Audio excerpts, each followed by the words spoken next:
ನಮಸ್ಕಾರ, first tube ನ ಮತ್ತೊಂದು ವಿಡಿಯೋಗೆ ಸ್ವಾಗತ. ರೇಣುಕಾಸ್ವಾಮಿ ಪ್ರಕರಣದಲ್ಲಿ ನಟ ದರ್ಶನ್ ಜೈಲು ಪಾಲಾಗಿದ್ದಾರೆ. ಇದ್ರೆ ನೆಮ್ಮದಿಯಾಗಿರ್ಬೇಕು ಅಂತಿದ್ದ ದರ್ಶನ್ ನೆಮ್ಮದಿನೇ ಹಾಳಾಗೋಗಿದೆ. ಜೈಲು ವಾಸ ಅನುಭವಿಸ್ತಾ ಇರುವ ದರ್ಶನ್ ಇದೀಗ ನನಗೆ ನೆಮ್ಮದಿ ಬೇಕು, ಇದ್ರೆ ನೆಮ್ಮದಿಯಾಗಿರ್ಬೇಕು, ನನಗೆ ವಿಷ ಕೊಟ್ಬಿಡಿ, 30 ದಿನ ಆಯ್ತು ಬಿಸಿಲು ನೋಡಿಲ್ಲ, ಕೈಗಳಿಗೆಲ್ಲ ಫಂಗಸ್ ಆಗ್ತಾ ಇದೆ ಅಂತ ಜಡ್ಜ್ ಮುಂದೆ ಕಣ್ಣೀರಿಟ್ಟಿದ್ದಾರೆ. ಹೌದು, ಕೊಲೆ ಆರೋಪಿ ನಟ ದರ್ಶನ್ ಜಡ್ಜ್ ಮುಂದೆ ಕಣ್ಣೀರಿಟ್ಟಿದ್ದಾರೆ. ಹೆಚ್ಚುವರಿ ದಿಂಬು ಬೆಡ್ಶೀಟ್ ಗಾಗಿ ಕೋರಿದ್ದ ಅರ್ಜಿ ವಿಚಾರಣೆ ವೇಳೆ ದರ್ಶನ್ ಕಣ್ಣೀರಿಟ್ಟಿದ್ದಾರೆ. ಬೆಂಗಳೂರಿನ 57ನೇ ಸಿಸಿಎಚ್ ನ್ಯಾಯಾಲಯದಲ್ಲಿ ವಿಚಾರಣೆ ವೇಳೆ ಮೊದಲಿಗೆ ಕೈ ಎತ್ತಿ ಮನವಿ ಮಾಡಿದ ಆರೋಪಿ ದರ್ಶನ್ ಸ್ವಲ್ಪ ಪಾಯ್ಸನ್ ನೀಡುವಂತೆ ಕೋರ್ಟ್ ನಿಂದಲೇ ಆದೇಶಿಸಬೇಕು, ನಾನು ಬಿಸಿಲು ನೋಡಿ 30 ದಿನಗಳಾಗಿದೆ, ಕೈಯೆಲ್ಲ ಫಂಗಸ್ ಬಂದಿದೆ ಅಂತ ಹೇಳಿದ್ದಾರೆ. ಬೇರ್ಯಾರಿಗೂ ಬೇಡ, ನನಗ್ ಮಾತ್ರ ವಿಷ ಕೊಡಿ, ಕೋರ್ಟ್ ನಿಂದಲೇ ಈ ಆದೇಶ ನೀಡಬೇಕು ಅಂತ ದರ್ಶನ್ ಮನವಿ ಮಾಡಿದ್ದಾರೆ. ಹಾಗೆಲ್ಲ ನೀವು ಕೇಳುವಂತಿಲ್ಲ ಅಂತ ಜಡ್ಜ್ ಜೈಲು ಅಧಿಕಾರಿಗಳಿಗೆ ಯಾವ ಆದೇಶ ನೀಡಬೇಕು ನೀಡ್ತೇವೆ ಅಂತ ಹೇಳಿದ್ದಾರೆ. ಹಾಗಾದ್ರೆ ನಿಜಕ್ಕೂ ದರ್ಶನ್ ಮಾನಸಿಕವಾಗಿ ಕುಗ್ಗೋಗಿದ್ದಾರಾ? ಅವರಿಗೆ ಫಂಗಸ್ ಕಾಯಿಲೆ ಬಂದಿದ್ಯಾ? ದರ್ಶನ್ ಡಿಪ್ರೆಷನ್ ಗೆ ಹೋಗಿದ್ದಾರಾ?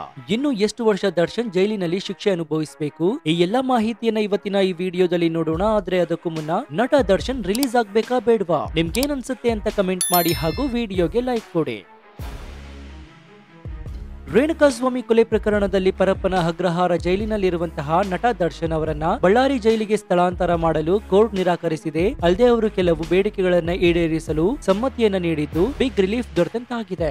ಏಟು ದರ್ಶನ್ ಅನ್ನ ಬಳ್ಳಾರಿ ಜೈಲಿಗೆ ಶಿಫ್ಟ್ ಮಾಡಲು ಸಕಾರಣಗಳಿಲ್ಲ ಎಂದು ಕೋರ್ಟ್ ಅಭಿಪ್ರಾಯಪಟ್ಟಿದೆ. ಇದಷ್ಟೇ ಅಲ್ಲದೆ ಕೊಲೆ ಆರೋಪಿ ದರ್ಶನ್ಗೆ ಜೈಲಿನ ಆವರಣದಲ್ಲಿ ಓಡಾಡಲು ಅನುಮತಿಯನ್ನ ಕೊಟ್ಟಿದೆ. ಇನ್ನು ತೀರ್ಪಿಗೂ ಮುನ್ನ ವಿಚಾರಣೆ ವೇಳೆ ಜಡ್ಜ್ ಬಳಿ ಮನವಿ ಮಾಡಿದಂತಹ ದರ್ಶನ್, ನಾನು ಬಿಸಿಲು ನೋಡಿ 30 ದಿನಗಳಾಗಿವೆ, ಕೈಯೆಲ್ಲ ಫಂಗಸ್ ಬಂದಿದೆ, ಬೇರ್ಯಾರಿಗೂ ಇಂಥ ಪರಿಸ್ಥಿತಿ ಬೇಡ, ನನ್ನ ಕೈಯಲ್ಲಿ ಆಗ್ತಾ ಇಲ್ಲ, ದಯಮಾಡಿ ನನಗೆ ಮಾತ್ರ ವಿಷ ಕೊಡಿ, ಕೋರ್ಟ್ ನಿಂದಲೇ ಈ ಆದೇಶ ನೀಡಬೇಕು ಅಂತ ಮನವಿಯನ್ನ ಮಾಡಿದ್ರು. ಆಗ ಜಡ್ಜ್ ನೀವು ಹಾಗೆಲ್ಲ ಹೇಳುವಂತಿಲ್ಲ ಅಂತ ಹೇಳಿದ್ದಾರೆ. ಹಾಗಾದ್ರೆ ನಟ ದರ್ಶನ್ ವಿಷ ಕೊಡಿ ಅಂತ ಹೇಳಿದ್ದು ಯಾಕೆ? ಸುಪ್ರೀಂ ಕೋರ್ಟ್ ಖಡಕ್ ಸೂಚನೆಯ ನಂತರ ಬೆಂಗಳೂರಿನ ಪರಪ್ಪನ ಅಗ್ರಹಾರ ಜೈಲಿನಲ್ಲಿ ಮೊದಲಿನಂತೆ ವಿಐಪಿ ಸೌಲಭ್ಯ ನೀಡ್ತಾ ಇಲ್ಲ, ರಾಜತಿಥ್ಯ ಸಿಗ್ತಾ ಇಲ್ಲ, ಜೈಲಿನಲ್ಲಿ ಓರ್ವ ಸಾಮಾನ್ಯ ಖೈದಿಯಂತೆ ಪರಿಗಣಿಸಲಾಗಿತ್ತು, ಜೈಲಿನ ಖೈದಿಗಳ ಕೊಠಡಿಗಳಿಂದ ಹೊರಗೆ ಬರಲಾಗ್ತಾ ಇಲ್ಲ, ಇದರಿಂದ ನರಕ ಯಾತನೆ ಅನುಭವಿಸ್ತಾ ಇರುವಂತಹ ದರ್ಶನ್ ಇಷ್ಟೆಲ್ಲ ಅನುಭವಿಸೋದಕ್ಕಿಂತ ವಿಷ ಕೊಡಿ ಅಂತ ಮನವಿಯನ್ನ ಮಾಡಿದ್ರು. ಇದೀಗ ಕೋರ್ಟ್ ಸಹ ದರ್ಶನ್ ಬಗ್ಗೆ ತುಸು ಕನಿಕರ ತೋರಿದ್ದು ಹಾಸಿಗೆ ದಿಂಬು ಮತ್ತು ಜೈಲಿನಲ್ಲಿ ಓಡಾಡಲು ಅನುಮತಿಯನ್ನ ನೀಡಿ ಆದೇಶವನ್ನು ಹೊರಡಿಸಿದೆ. ಇದರಿಂದ ದರ್ಶನ್ಗೆ ಕೊಂಚ ರಿಲೀಫ್ ಸಿಕ್ಕಂತಾಗಿದೆ.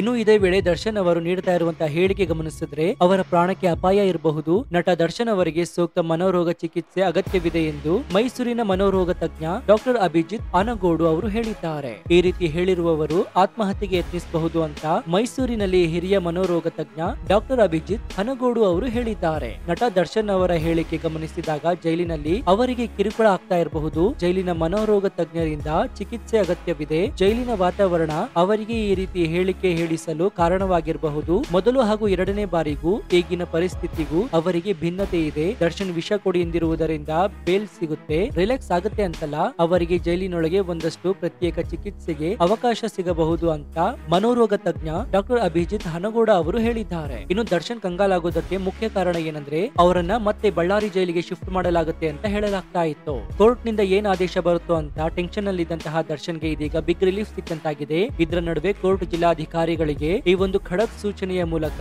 ದರ್ಶನ್ಗೆ ತಾತ್ಕಾಲಿಕ ರಿಲೀಫ್ ಅಷ್ಟೇ ಎನ್ನುವಂತಹ ಸಂದೇಶವನ್ನ ನೀಡಿದೆ. ಹಾಗಾದ್ರೆ ಜೈಲಾಧಿಕಾರಿಗಳಿಗೆ ಖಡಕ್ ಸೂಚನೆ ಏನು ಅಂತ ನೋಡೋದಾದ್ರೆ, ನಟ ದರ್ಶನ್ ಅವರನ್ನ ಬಳ್ಳಾರಿ ಜೈಲಿಗೆ ಸ್ಥಳಾಂತರ ಮಾಡಲು ಸರಿಯಾದ ಕಾರಣಗಳಿಲ್ಲ ಅಂತ ಕೋರ್ಟ್ ಅಭಿಪ್ರಾಯವನ್ನ ಪಟ್ಟಿದ್ದು, ಜೊತೆಗೆ ಬ್ಯಾರಕ್ ನಿಂದ ಹೊರಗೆ ಬಂದು ವಾಕಿಂಗ್ ಮಾಡೋದಕ್ಕೆ ಕೂಡ ದರ್ಶನ್ಗೆ ಕೋರ್ಟ್ ಅನುಮತಿ ನೀಡಿದೆ. ದಯಮಾಡಿ ನನಗೆ ವಿಷ ಕೊಡಿ ಎಂದಿದ್ದಂತಹ ದರ್ಶನ್ಗೆ ಕೋರ್ಟ್ ಕೊಂಚ ರಿಲೀಫ್ ಕೊಟ್ಟಿದ್ರು ಕೂಡ ಖಡಕ್ ಸೂಚನೆಯೊಂದನ್ನ ಜಿಲ್ಲಾಧಿಕಾರಿಗಳಿಗೆ ನೀಡಿದೆ. ಹಾಗಾದ್ರೆ ಕೋರ್ಟ್ ಹೇಳಿದೇನು ಅಂತ ನೋಡೋದಾದ್ರೆ, ದರ್ಶನ್ ಬಳ್ಳಾರಿ ಜೈಲಿಗೆ ಶಿಫ್ಟ್ ಅಗತ್ಯವಿಲ್ಲ, ಪರಪ್ಪನ ಅಗ್ರಹಾರ ಜೈಲಿನಲ್ಲೇ ಇರಲಿ, ಜೈಲಲ್ಲೇ ಮೂಲ ಸೌಕರ್ಯ ಕೊಡಿ, ಒಳಗೆ ವಾಕಿಂಗ್ ಮಾಡಲು ಅವಕಾಶ ನೀಡಿ ಅಂತ ಜಡ್ಜ್ ಸೂಚನೆ ನೀಡಿದ್ರು. ಆರೋಪಿ ಜೈಲಿನ ನಿಯಮವನ್ನ ಪಾಲಿಸಲೇಬೇಕಾಗತ್ತೆ, ನಿಯಮ ಮೀರಿದ್ರೆ ಬೇರೆ ಜೈಲಿಗೆ ಜೈಲಾಧಿಕಾರಿಗಳೇ ಶಿಫ್ಟ್ ಮಾಡಬಹುದು ಅಂತ ಕೋರ್ಟ್ ತಿಳಿಸಿದೆ ಎನ್ನಲಾಗಿದೆ. ಇನ್ನು ಇದಷ್ಟೇ ಅಲ್ಲದೆ ದರ್ಶನ್ ಜೈಲಿನಲ್ಲಿ ಕಿರಿಕಿರಿ ಮಾಡುವಂತಿಲ್ಲ, ನಿಯಮ ಮೀರುವಂತಿಲ್ಲ, ಇಂತಹ ಕೆಲಸ ಮಾಡಿದ್ರೆ ಕೇಸ್ ದಾಖಲಾದ್ರೆ ಕಾರಾಗೃಹ ಐಜಿಪಿ ಬೇರೆ ಜೈಲಿಗೆ ಶಿಫ್ಟ್ ಮಾಡುವ ನಿರ್ಧಾರವನ್ನ ತೆಗೆದುಕೊಳ್ಳಬಹುದು ಅಂತ ಕೋರ್ಟ್ ನಿರ್ದೇಶನ ನೀಡಿದೆ ಎನ್ನಲಾಗಿದೆ. ಇದು ನಟ ದರ್ಶನ್ಗೆ ಬಿಗ್ ವಾರ್ನಿಂಗ್ ಕೂಡ ಆಗಿದೆ. ಇನ್ನು ಇದಷ್ಟೇ ಅಲ್ಲದೆ ನಾನು 1 ತಿಂಗಳು ಹೊರಗೆ ಬಂದಿಲ್ಲ, ಬಿಸಿಲನ್ನು ಕೂಡ ನೋಡಿಲ್ಲ,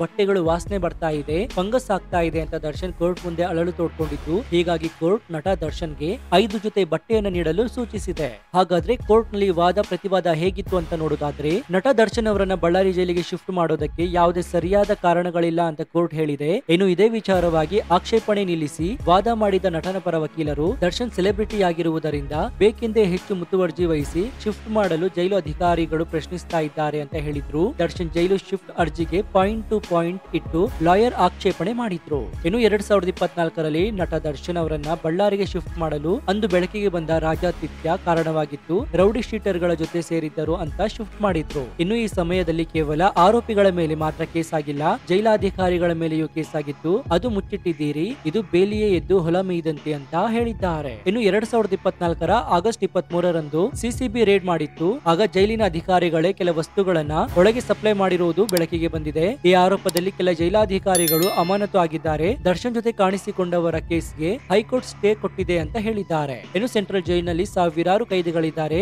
ಅವರನ್ನ ವರ್ಗಾವಣೆ ಕೋರಿಲ್ಲ. ಜೈಲು ಅಥಾರಿಟಿ ಕರೆಕ್ಟ್ ಆಗಿದ್ರೆ ಈ ಪ್ರಾಬ್ಲಮ್ ಯಾಕೆ? ಯಾರ ಮೇಲೂ ವರ್ಗಾವಣೆ ಕೋರದ ಇವರು ದರ್ಶನ್ ಮೇಲೆ ಮಾತ್ರ ಯಾಕೆ ಅಂತ ದರ್ಶನ್ ಪರ ಲಾಯರ್ ಸುನಿಲ್ ಅವರು ಪ್ರಶ್ನೆ ಮಾಡಿದ್ರು. ಇನ್ನು ಬೇರೆ ಜೈಲಿನವರು ದರ್ಶನ್ ನಮಗೆ ಬೇಡ ಅಂತ ಇದ್ದಾರೆ. ಈ ಹಿಂದೆ ಪೊಲೀಸ್ ಕಮಿಷನರ್ ಆಗಿದ್ದಂತಹ ದಯಾನಂದ್ ಅವರೇ ಈಗ ಕಾರಾಗೃಹ ಇಲಾಖೆ ಡಿಜಿ ಆಗಿದ್ದಾರೆ. ಅವರ ಸೂಚನೆ ಮೇರೆಗೆ ಶಿಫ್ಟ್ಗರ ಅರ್ಜಿ ಹಾಕಲಾಗಿದೆ. ಜೈಲು ಅಧಿಕಾರಿಗಳೇ ಅವಾರ್ಡ್ ಕೊಡ್ತೀನಿ ಅಂತ ಹೇಳಿ ಈ ಅರ್ಜಿ ಹಾಕಿದ್ದಾರೆ ಅಂತ ಹೇಳಿದ್ದಾರೆ. ಟ್ರಯಲ್ ಮಾಡುವಾಗ ವಿಡಿಯೋ ಕಾನ್ಫರೆನ್ಸಿ ಮೂಲಕ ಹಾಜರುಪಡಿಸಲು ಆಗುವುದಿಲ್ಲ ಅಂತ ಹೇಳಿದ್ದಾರೆ. ಇನ್ನು ದರ್ಶನ್ ಸೆಲೆಬ್ರಿಟಿ ಆಗಿರೋದ್ರಿಂದ ಪೊಲೀಸರು ಜಿಲ್ಲಾಧಿಕಾರಿಗಳು ದುರ್ಬಳಕೆ ಮಾಡ್ಕೊಳ್ತಾ ಇದ್ದಾರೆ. ಎಸ್ಪಿಪಿ ಅವರು ತೀರಾ ಮುತುವರ್ಜಿ ವಹಿಸಿ ಅರ್ಜಿ ಹಾಕಿದ್ದಾರೆ. ಪ್ರಾಸಿಕ್ಯೂಷನ್ ಫೇರ್ ಆಗಿರಬೇಕು. ಆದ್ರೆ ದರ್ಶನ್ ಸೇರಿ ಈ ರೀತಿ ಕೇಸ್ ನ ಆರೋಪಿಗಳಿಗೆ ಶಿಕ್ಷೆ ಕೊಡಿಸೋಕೆ ತುಂಬಾ ಶ್ರಮ ಹಾಕ್ತಿದ್ದಾರೆ ಅಂತ ಹೇಳಿದ್ದಾರೆ. ಈ ರೀತಿಯಾಗಿ ದರ್ಶನ್ ಪರ ಲಾಯರ್ ವಾದ ಮಾಡಿದ್ರು. ಇದು ಕೋರ್ಟ್ಗೆ ಕನ್ವೀನಿಯನ್ಸ್ ಆಗಿದ್ದು, ಹೀಗಾಗಿ ದರ್ಶನ್ಗೆ ಕೊಂಚ ರಿಲೀಫ್ ಅನ್ನ ಕೊಟ್ಟಿದೆ. ಇನ್ನು 2024ರ ಆಗಸ್ಟ್ 23ರಂದು ಸಿಸಿಬಿ ರೇಡ್ ಮಾಡಿತ್ತು. ಆಗ ಜೈಲಿನ ಅಧಿಕಾರಿಗಳೇ ಕೆಲ ವಸ್ತುಗಳನ್ನ ಒಳಗೆ ಸಪ್ಲೈ ಮಾಡಿರುವುದು ಬೆಳಕಿಗೆ ಬಂದಿದೆ.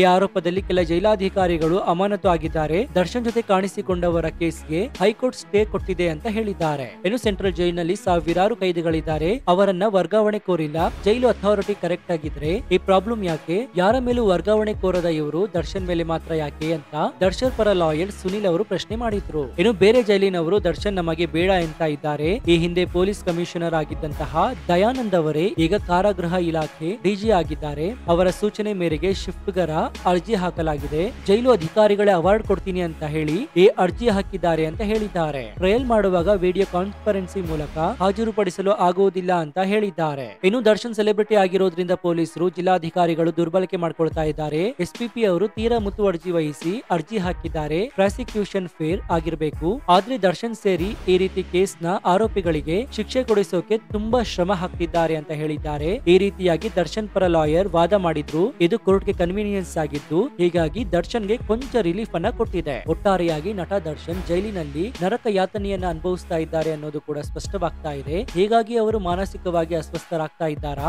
ಅಥವಾ ಅವರು ಡಿಪ್ರೆಷನ್ ಗೆ ಹೋಗ್ತಾ ಇದ್ದಾರಾ? ಈ ಬಗ್ಗೆ ಕೋರ್ಟ್ ಕೂಡ ವೈದ್ಯರ ತಪಾಸಣೆಯ ಸಲಹೆಯನ್ನ ನೀಡಬೇಕು ಅಂತ ದರ್ಶನ್ ಅಭಿಮಾನಿಗಳು ಆಗ್ರಹಿಸ್ತಾ ಇದ್ದಾರೆ. ಈ ಬಗ್ಗೆ ನಿಮ್ಮ ಅನಿಸಿಕೆ ಏನು ಅಂತ ಕಮೆಂಟ್ ಮಾಡಿ ಹಾಗೂ ಈ ವಿಡಿಯೋಗೆ ಲೈಕ್ ಕೊಡಿ. ಜೊತೆಗೆ ನೀವಿನ್ನು ನಮ್ಮ ಚಾನೆಲ್ ಅನ್ನ ಸಬ್ಸ್ಕ್ರೈಬ್ ಆಗಿಲ್ಲ ಅಂದ್ರೆ ಈ ಕೂಡಲೇ ಸಬ್ಸ್ಕ್ರೈಬ್ ಆಗಿ ಹಾಗೂ ಪಕ್ಕದಲ್ಲಿರುವಂತಹ ಬೆಲ್ ಐಕಾನ್ ಅನ್ನು ಪ್ರೆಸ್ ಮಾಡಿ. ಇನ್ನು ನಮ್ಮ ಚಾನೆಲ್ ನಲ್ಲಿ ಇಂತಹ ಅನೇಕ ಕುತೂಹಲಕಾರಿ ವಿಡಿಯೋಗಳು ಇವೆ, ಅವುಗಳನ್ನು ನೋಡಿ ಪ್ರೋತ್ಸಾಹಿಸಿ. ಇದಾಗಿತ್ತು ಈ ಕ್ಷಣದ ವಿಶೇಷ. ನೋಡ್ತಾ ಇರಿ ಫಸ್ಟ್ ಟ್ಯೂಬ್ ಕನ್ನಡ. ಧನ್ಯವಾದ.